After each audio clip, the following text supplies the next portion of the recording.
Digital audio health by Symatrax.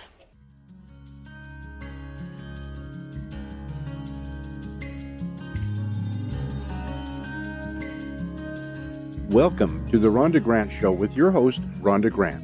If you believe that there is more to life than what you see right now, and you want to find out more, listen in as her guests share their journey and their extraordinary experiences. Now, here is your host, Rhonda Grant. Welcome to the Rhonda Grant Show. Sometimes the universe has a way of placing people or obstacles in your path to help guide and direct you on your mission. Listen in as we discover the path my guest has traveled. Has she been inspired by a calling, crafted her journey, or a bit of both? I invite you to embrace the conversation and to use it to help you to recognize if this is happening in your life. Our guest today is Nikki Green, who is a life and business resiliency expert who has worked in international business industry for more than 20 years. Empowering young people to reach their full potential is her greatest passion, and as an inspiring keynote speaker, Nikki will motivate your organization or event attendees. Nikki has worked with several notable C-level executives in top Silicon Valley companies. A 4-time published author, she received double promotions in 2 different Fortune 500 companies and the Golden Microphone Award. Welcome to the Rhonda Grant Show, Nikki. Thank you so much for having me. It's such a pleasure. We're going to have a wonderful journey together. Let our listeners know, where did you grow up and what events happened in your life to help you with the journey that you're on today? So interesting because it's a confusing thing to say where you're from. Now, where was I born? I was born in Reno, Nevada, which is a small town in northern Nevada, right outside of the Tahoe Lake area. But I grew up in lots of different places because I had 6 parents. And so they lived in Colorado, Nevada, and California. And so I moved constantly. I went to different schools and I experienced lots of different environments growing up. But that is part of what makes me not only unique, but it makes me able to adapt to change because I had so many different experiences growing up that it enabled me to learn and grow very quickly. Mm-hmm. Well, and you must have the personality for that because a lot of people are born in a small town, stay in the small town, and they don't adapt to change very quickly. Do you have some advice for people who to help them with change? Well, the beauty of Reno, their slogan is actually, it's the biggest little city in the world. They actually have a very famous arch in the downtown area that says that. And it was a beautiful place, this combination of, small town, but very close to big cities, close to Vegas, close to San Francisco, Sacramento. And so you have this really cool blend of people that live there. And so it's really about getting to know each other. I think so many people, regardless of where you live in the world, there's an opportunity to better understand others, people of different ages, people of different backgrounds, because just because you're in a small town now, maybe they weren't there their whole life. They could have new opportunities, and that could spark something in you that makes you interested in trying something new as well. Mm-hmm. And you've lived in many countries, 14. I have been to 14 countries. I love traveling. I've traveled all over the world, some for work, some, for personal, just pleasure. It's been a great opportunity to, really immerse myself in languages. The first country I traveled to by myself was Paris. I'd been studying French for 7 years. And then when I got there at the age of 18, I really understood what it took to speak another language and really immerse myself in the culture, because you can go and sit in class and conjugate verbs all day.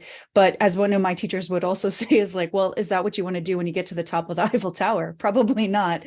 Probably you want to have a real conversation with people and get to know them. And so it really just sparked even further love of languages, culture, food, and experiences. Mm-hmm. Where was the favorite place that you've been? My favorite place is actually Singapore. I didn't really know Mm. much about Singapore, and it's a small, tiny little island. It's about 3 miles around, and I got to go there through my job, one of my corporate jobs, and it was my first time really going to Asia. And it was just such a new experience that I didn't really have any preconceived notions, which was great because when I got there, it was just a clean slate. It was brand new. And it is another city that is this beautiful melding of different types of cultures, people speaking different languages, amazing food, and just very polite for the most part. So I definitely encourage people, if you want to kind of start someplace in Asia before you go off to maybe other places, Singapore is a great place to spend at least a few days. Wonderful. And you're living in Chicago right now. Yeah, I say that I happily got stuck here right before the pandemic. Okay. I had Okay. moved here from California. I was originally working in Silicon Valley, but an opportunity came to expand my team here in Chicago. So 2019, I packed my stuff up and my cat, and we came across the country. We drove in an RV filled with wine and my best friend, and it was an amazing journey. Wonderful. But Yeah, and Chicago is so different from LA. yeah, it's so different. And it was really an eye-opening experience, what it's like to be in the Midwest, just the different types of personalities that are here, the deep culture that's here as well. Yes. This is a much older city than, a lot of West Coast ones. And it's just warm and welcoming. It didn't matter what the weather was like outside. There was always a warm place to go in and have a cold beer. Wonderful. Wonderful. Inspiration. I'd like to talk to you about inspiration. I mean, you have a new book coming out that you're going to talk about a little bit later in the show. But where do you get your inspiration from? You talked about Nevada, and have you ever been near the energy vortexes, which has ignited inspiration and creativity with you? I haven't been to like one specific place, I think. I think for me, it has been Yes. exactly this. Just Okay. going around, experiencing new places, always trying something new sparks that newness, right? And all of a sudden that creativity comes alive. I love going to museums. I also love Yes. going to national parks Yes. and just seeing what other people have created. It's always inspirational, whether it's for my writing or just in general for my business, in my personal life. It's always great. You're so correct with that, because I find my inspiration comes from architectural, and also museums and different things like that. When I see things that people have created, it makes me want to create, because I'm so blown away with what people are able to do, especially in paintings, right? Mm-hmm. Yeah, it's just Yeah. so moving, and just to sit there in stillness and observe, Mm. it really can bring so many different things, and looking at paintings and pictures from different perspectives and understanding the type of paint that they used, and some painters who painted the exact same scene with different types of light, early morning, in the middle of the day, Right. at the end. And just seeing that talent continue to grow over their lifetime too, when you can see like a full display of, say, Van Gogh or something like that. Mm-hmm. Yeah, it's so inspiring. It's just awesome. Um, can you unpack for our audience about mindsets and belief? How your mindset sets your belief systems? Yeah. For me, a lot of people will have some kind of scientific ideas about mindset, and, we are subconscious and you're conscious, and all those things are relevant. For me, I always talk about mindset in a way that it's spirituality. It's your soul. It really is the things that make you and the way you interpret life. And it having positive and negative effects on your life every single day. And so when I work with people, I always try to help them figure out there's always a silver silver lining. There's always a positive and a yin and yang to what's going on. And it's up to you to choose where you spend your time.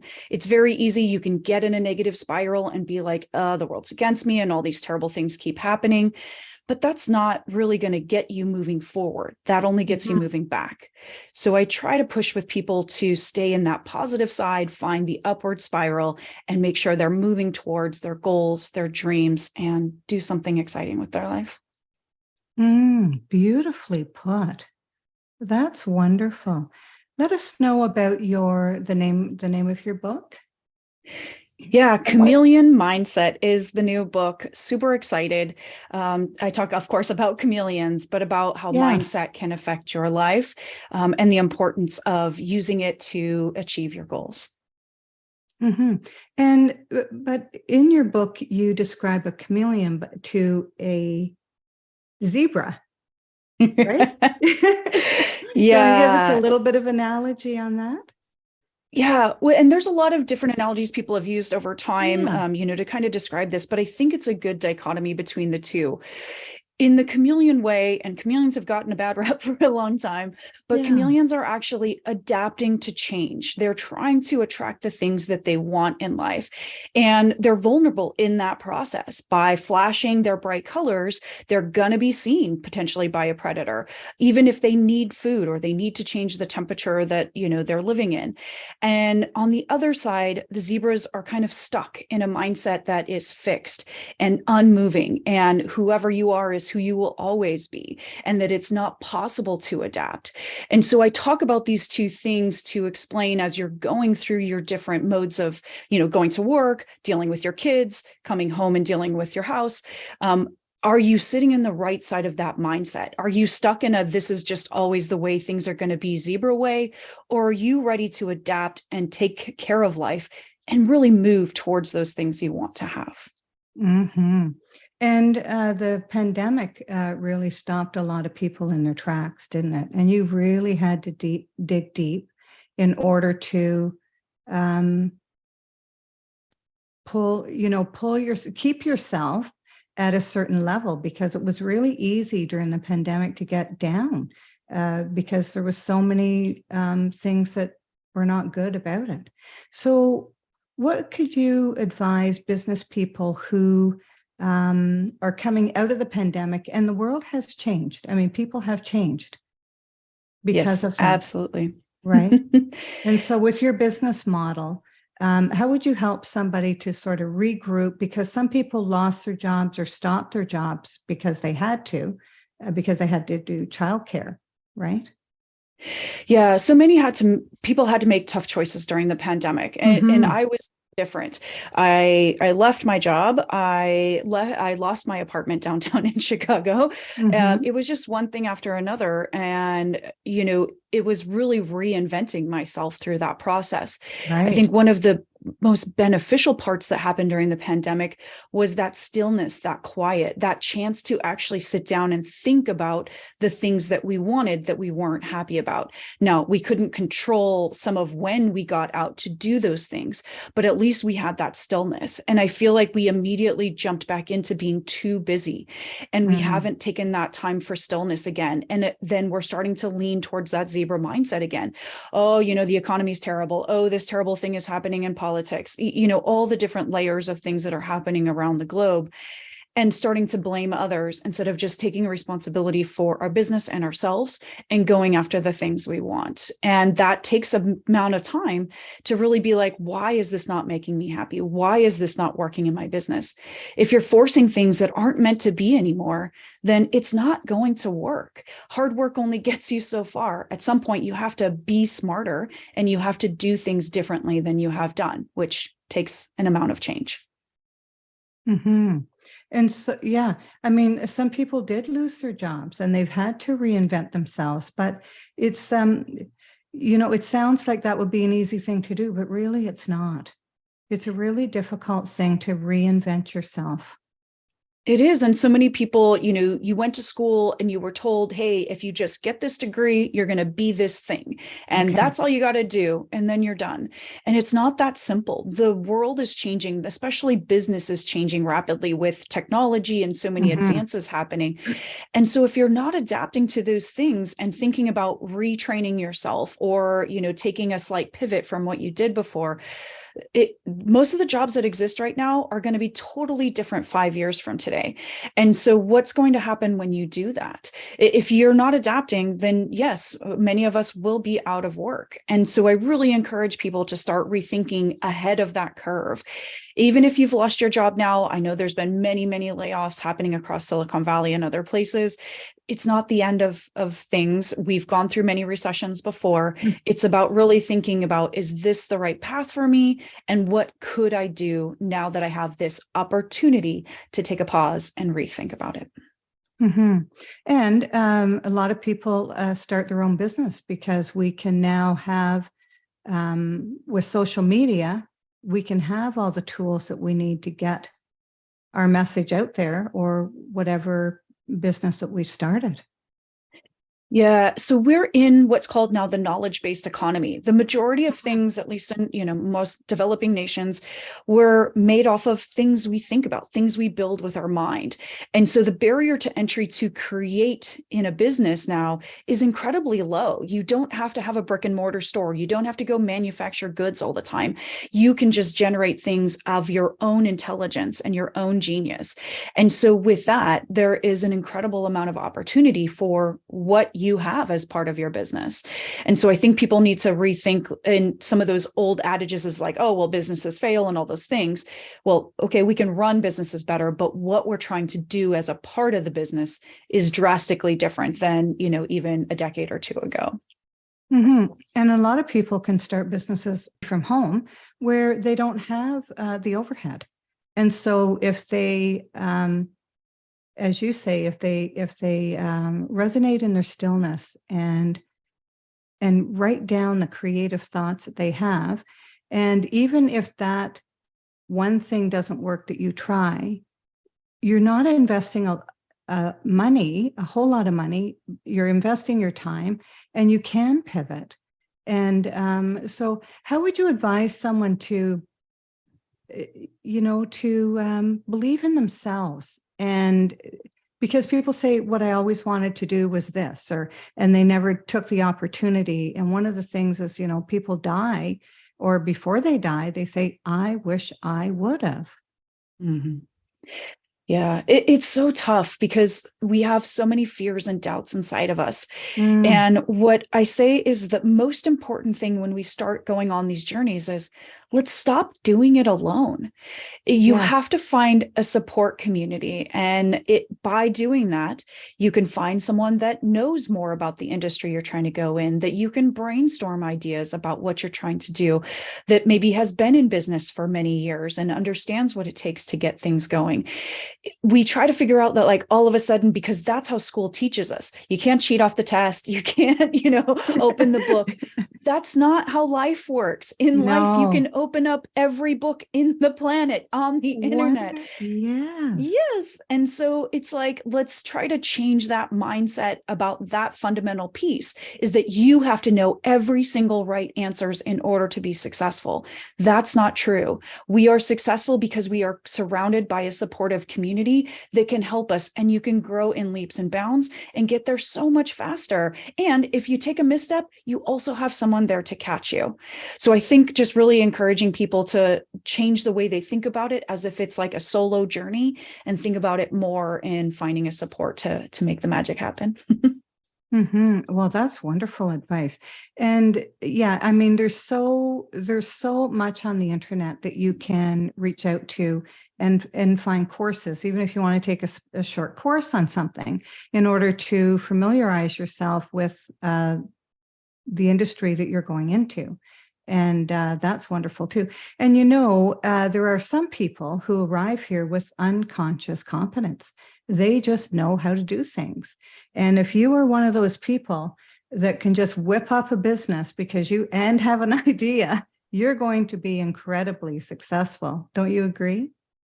I agree. And it's one of the things I love about this next generation is because they do have these big dreams, and most of them don't want to go sit in an office and work for someone else. They're inspired to, even at, very young ages. I've seen people that are like under 16 years old creating businesses. And it's a great way to start building something up and have your own equity, your own thing that you own. And even if you messed up, it's fine. That's how we build confidence. That's how we learn. And once you see your friend do it, you realize you can do it too. Yeah, that's right.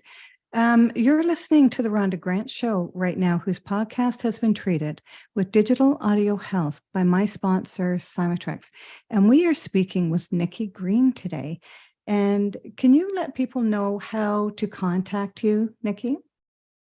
Absolutely. You can contact me on my personal site, thenikkigreen360.com. It has everything on there. My social media, if you'd like to follow me there, you can learn about my podcast, Stand Up and Stand Out. And of course, my new book, Chameleon Mindset, is available there as well. So you can find it on Amazon, and we're launching on February 22nd. Wonderful. Let us know about your book. I am so excited about this. It's been a year in the making. This is my third book. 4 and 5 are already in the works, so don't wait. There'll be more coming. Yes. But this has been a beautiful work of just many years of working with young people, understanding how people are functioning together and apart, thinking about generational differences in why people think that way, and helping to sort of bridge that communication. There's also going to be an interactive course that's going to go along with it. So people that maybe don't want to do that journey by themselves, we're building this amazing Chameleon community for everyone to come together and learn and grow together. So wonderful. And when you were writing your book, you listened to some music, and do you want to talk about the playlist that you're providing as well?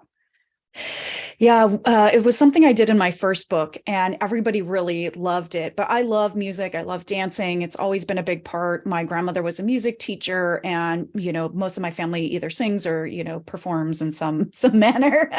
Nice. And so I wanted to bring that back as a part of this book. And I realized that Spotify has an ability to create a playlist that you can more easily share with people.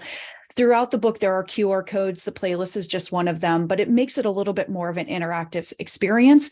And you'll have lots of different types of music in there, which cross genres, but kind of go with the theme of each chapter that's in there. That's wonderful. You're very inventive. That's the first that I've seen that. And you're very inventive. So congratulations to you about that. What extraordinary discovery have you found in your life? Ooh, the amazing ability to just do what I thought was impossible.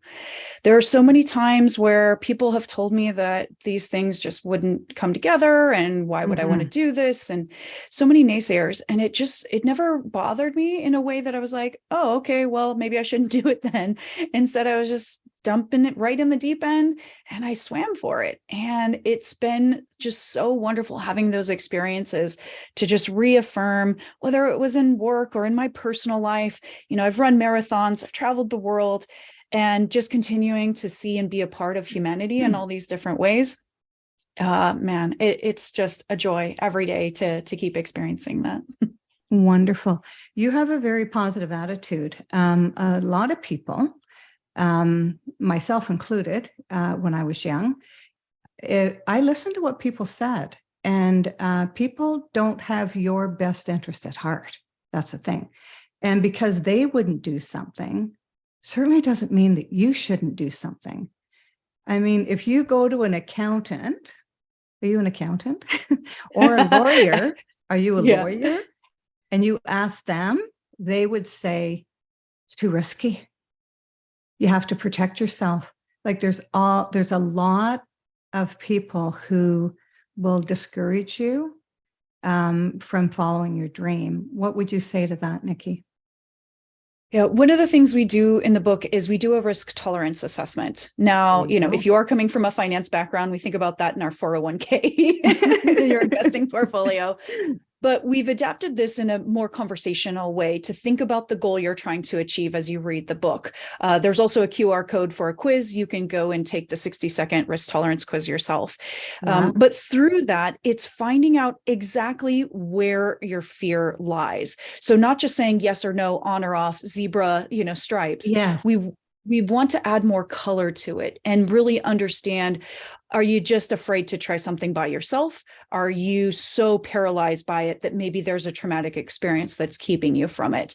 And there's a lot of blend in between. And so for this, I always say, don't just apply the same risk, tolerance to everything you do. There's definitely going to be differences in your personal life and your professional life. I mean, maybe you go on 100 dates and, that's perfectly fun and enjoyable. But if you went on 100 interviews for a job, that's terrifying.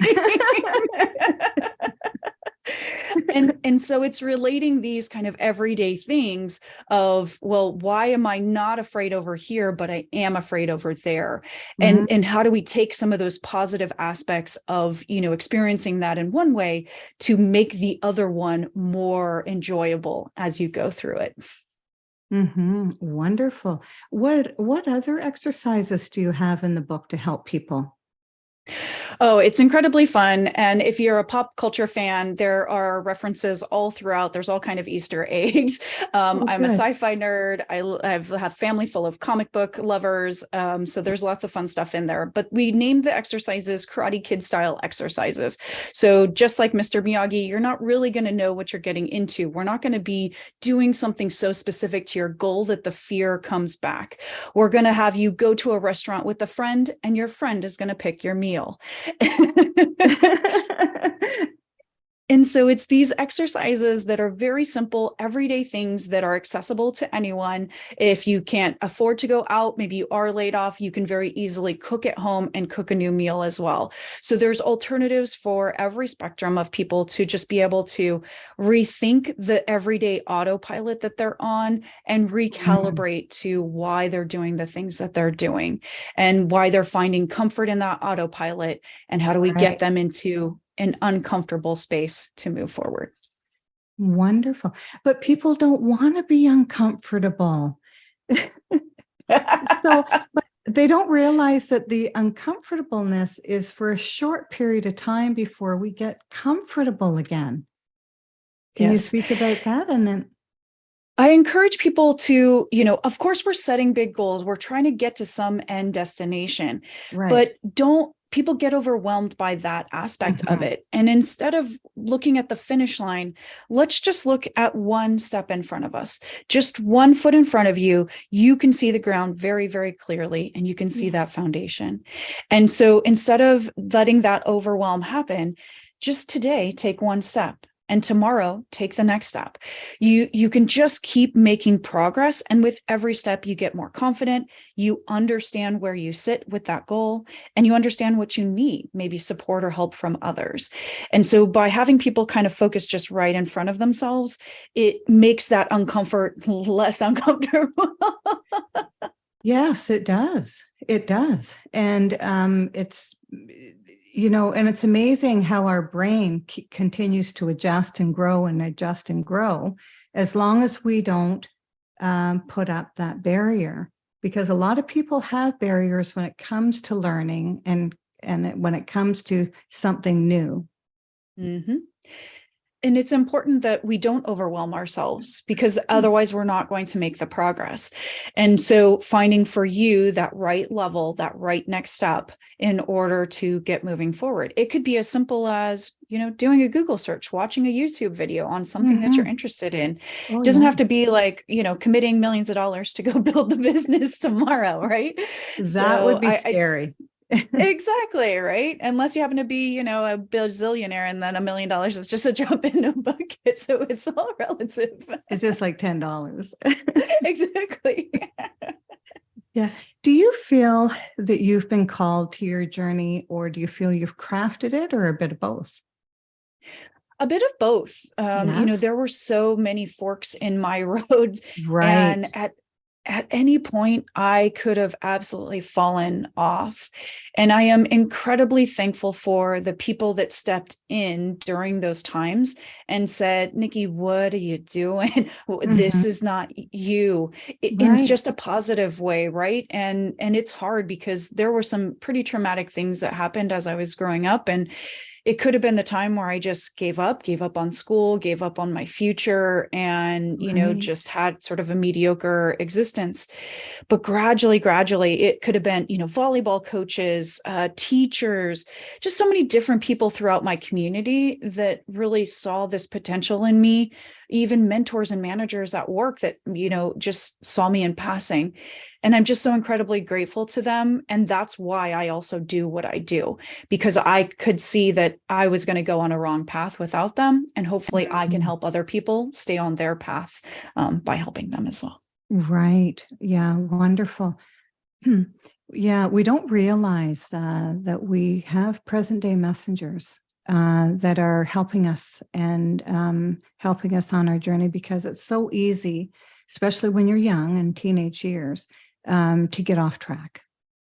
Right. So I'm really grateful that you had people that were there for you. Is there anything that we have not talked about that you're burning to talk about? Because we do have some time. Well, I think a lot of people right now still are a bit in the mindset too of, well, I can work at home and I don't need to go out as much anymore. And I don't think it's necessarily that healthy for us. I get it. The flexibility in our schedules is wonderful, and the ability to take care of things in your home, and not be so stressed in between the two. But what I've seen is it's not necessarily helping us from a mental state perspective. There's Right. still so much anxiety and mental health concerns from so many people, and depression. We're social animals, and even introverted people have a need for a social environment. It's just, again, at the right comfort level. And I really encourage people to start thinking about how to build that community back up. Many people, like you said, they've changed jobs or lost jobs. They've maybe moved like I did.